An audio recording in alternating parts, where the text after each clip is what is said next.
650, 750, 950 ו-2050. יש לי פה 2050.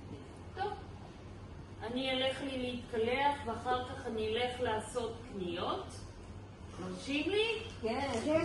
אוקיי, הלכתי להתקלח.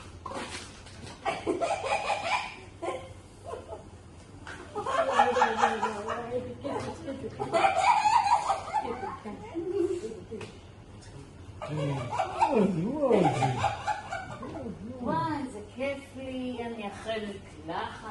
עכשיו אני אלך לסופר ואני אקנה קניות לבית, זה לא אבל אין לך את הכסף.